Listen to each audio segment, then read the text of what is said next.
नमस्ते दोस्तों, स्वागत है आपका दिल की बातें विद दिव्या में। क्या कभी आपको ऐसा लगा है कि आप अपनी लाइफ की दौड़ में इतने आगे निकल गए हैं कि पीछे मुड़कर देखने पर अपने ही लोग नजर नहीं आते? आज की कहानी हर उस इंसान के लिए है जो करियर की ऊंचाइयों को तो छूना चाहता है, पर उस चक्कर में घर की खुशियों को कहीं पीछे छोड़ रहा है। आज हम देखेंगे ऐसी ही कहानी। क्या उसकी कामयाबी उसे सुकून दे पाएगी जिसकी उसे तलाश थी? आज के करेक्टर का नाम है राहुल। चलिए शुरू करते हैं। सुबह का वक्त है, अलार्म बजता है और राहुल झटके से उठकर तैयार होने लगता है।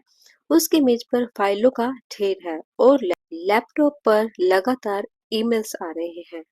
आज की भागदौड़ भरी जिंदगी में हम सब एक ऐसी रेस का हिस्सा बन गए हैं जिसका कोई अंत नहीं है। राहुल भी उसी रेस में था। उसके लिए उसका करियर ही उसकी दुनिया थी, उसकी पहचान थी। रात के 11 बज रहे थे। राहुल थका हारा घर लौटता है। मेज पर उसकी पत्नी ने खाना ढका हुआ रखा है, लेकिन घर में सन्नाटा है। घर के कोनों में रखी सजावट की चीजें धूल खा रही हैं। करियर की सीढ़ियां चढ़ते चढ़ते राहुल ने एक आलीशान मकान तो बना लिया था, लेकिन उस मकान को घर बनाने वाले पलों के लिए उसके पास वक्त ही नहीं था। उसे लगा कि पैसा ही सब कुछ है, पर क्या वाकई? राहुल अपने काम में इतना बिजी रहता था कि उसे किसी चीज का भी ध्यान नहीं रहता था। सुबह से शाम कब हो जाती थी, उसे जैसे उसे कोई होश ही ना हो। उसकी पत्नी उसका वेट करती रहती, पर राहुल रात को लेट आता और उसकी वाइफ इंतजार करती करती थक के वहीं टेबल पर ही सो जाती। राहुल को ये सब देखकर दुख तो होता और कहता कि मुझे माफ कर दो, कल से जल्दी आऊंगा। उसकी वाइफ हंस देती और बोलती कोई बात नहीं, पर फिर से अगले दिन वही होता। उसे कुछ भी याद नहीं रहता। आज भी राहुल रात को लेट आया। जब उसकी वाइफ खाना लगाकर राहुल के पास बैठी तो राहुल ने पूछा, बच्चे सो गए? उसकी वाइफ ने कहा, हाँ कब के। आपको एक बात याद दिलानी थी। राहुल ने कहा, हाँ हाँ बोलो ना। कब? कल बच्चों के स्कूल में फंक्शन है, तो कल के दिन आप छुट्टी ले लेना।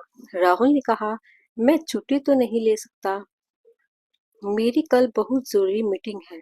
राहुल की वाइफ ने कहा, क्या एक दिन की भी छुट्टी नहीं ले सकते आप? आपके लिए काम ही सब कुछ है। हम कुछ भी नहीं हम कुछ भी नहीं है क्या? राहुल की वाइफ ने गुस्से में कहा। राहुल ने बात संभालते हुए कहा, सॉरी। राहुल ने अपनी वाइफ को मनाते हुए कहा, अच्छा बाबा आ जाऊंगा। राहुल की वाइफ ने कहा, सच? राहुल ने कहा, छुट्टी तो नहीं ले सकता, पर हाँ जल्दी जरूर आ जाऊंगा। अगले दिन जब राहुल ऑफिस के लिए तैयार हो रहा था, तो उसकी वाइफ ने फिर से फंक्शन के बारे में याद दिलाया। राहुल ने कहा, हाँ हाँ मुझे याद है, मैं टाइम पर घर आ जाऊंगा। राहुल चला जाता है और वो जब ऑफिस में आता है तो देखता है कि आज उसके ऑफिस में अचानक से उसके ऑफिस के लोगों ने राहुल के लिए पार्टी रखी थी। राहुल ये देखकर शॉक हो जाता है। ये पार्टी उसके प्रमोशन की थी। राहुल पार्टी में इतना बिजी हो जाता है कि वह सब भूल जाता है। वो रात को लेट आता है। वह आज बहुत खुश था।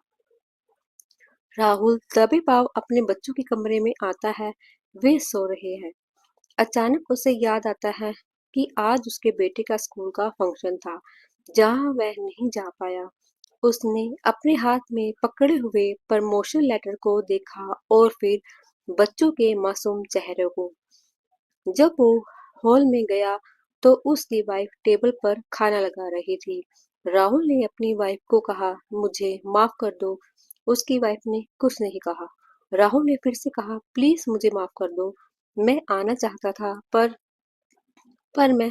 उसकी वाइफ ने हाथ छुड़ाते हुए गुस्से में कहा, मुझसे माफी मत मांगो, अपने बेटे से मांगो, जो आज सारा दिन तुम्हारा वेट कर रहा था। तुम्हें तो अपने काम के सिवा कुछ नहीं दिखाई देता।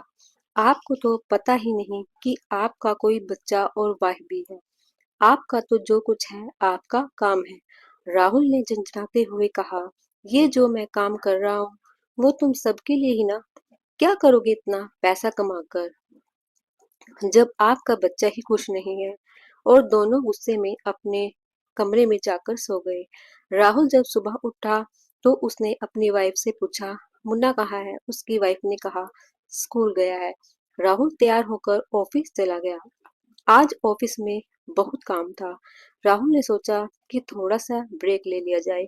जब वह अपने कैबिन से बाहर आया तो उसने देखा कि ऑफिस में बहुत हलचल हो रही है। राहुल ने किसी से पूछा कि क्या हुआ, तो किसी ने कहा कि दलबीर सर को सीने में दर्द हुआ है, तो उन्हें हॉस्पिटल ले गए हैं। दलबीर राहुल का बेस्ट फ्रेंड था। राहुल ये सब सुनकर हक्का बक्का रह गया। उसे ये सब यकीन नहीं हो रहा था। ये सब क्या हो रहा है। आज राहुल शाम को ही घर आ गया। आज राहुल की वाइफ ये सब देखकर हैरान थी। उसने मजाक करते हुए कहा, राहुल आज तुम इतनी जल्दी कैसे आ गए। आज ऑफिस में काम नहीं था क्या। राहुल कुछ नहीं बोला। राहुल की वाइफ ने कहा, क्या हुआ। राहुल अपनी वाइफ के गले लग के रोने लगा। राहुल क्या हुआ, राहुल की वाइफ ने पूछा। राहुल ने कहा, मुझे माफ कर दो। पर हुआ क्या बताओ तो सही। राहुल की वाइफ ने कहा। राहुल ने सारी बात बताई। ये तो बहुत बुरा हुआ। राहुल की वाइफ ने कहा। राहुल ने कहा, आज मुझे एहसास हो गया कि लाइफ का कोई भरोसा नहीं, क्या हो जाए। आज के बाद मैं तुम्हारे और अपने बच्चे के साथ ज्यादा से ज्यादा वक्त बिताऊंगा। पैसा तो कल भी कमाया जा सकता है, प्रमोशन फिर भी मिल सकता है, लेकिन इन बच्चों का बचपन वो एक बार हाथ से निकल गया तो कभी लौटकर नहीं आएगा। अगली सुबह राहुल अब ऑफिस के लिए जल्दी नहीं भागता। वह बच्चों के साथ नाश्ते की मेज पर बैठता है। उनके हाथ उनके साथ हंसता है, खेलता है। वह समझ जाता है कि कामयाबी का मतलब सिर्फ बैंक बैलेंस नहीं होता। करियर हमें रुतबा देता है, पर घर और बच्चे हमें जीने का मकसद देते हैं। याद रखिए, दफ्तर में आपकी जगह कोई भी ले सकता है, लेकिन आपके घर में आपकी जगह कोई नहीं ले सकता। तो दोस्तों, राहुल की इस कहानी ने हमें एक बहुत बड़ी बात सिखाई। दफ्तर की फाइलें कल भी भरी जा सकती हैं, प्रमोशन फिर भी मिल सकता है, लेकिन आपके अपनों का साथ और बच्चों को का वो मासूम बचपन कभी लौट कर नहीं आता। उम्मीद है आपको ये कहानी पसंद आई होगी। अगर यह वीडियो आपके लिए आपके दिल को छुई हो तो इसे लाइक करें और अपने दोस्तों के साथ शेयर जरूर करें। ऐसे ही और प्रेरणादायक कहानियों के लिए मेरे चैनल को सब्सक्राइब करना ना भूलें। मिलते हैं अगली वीडियो में। तब तक अपना और अपने परिवार का ध्यान रखें। धन्यवाद।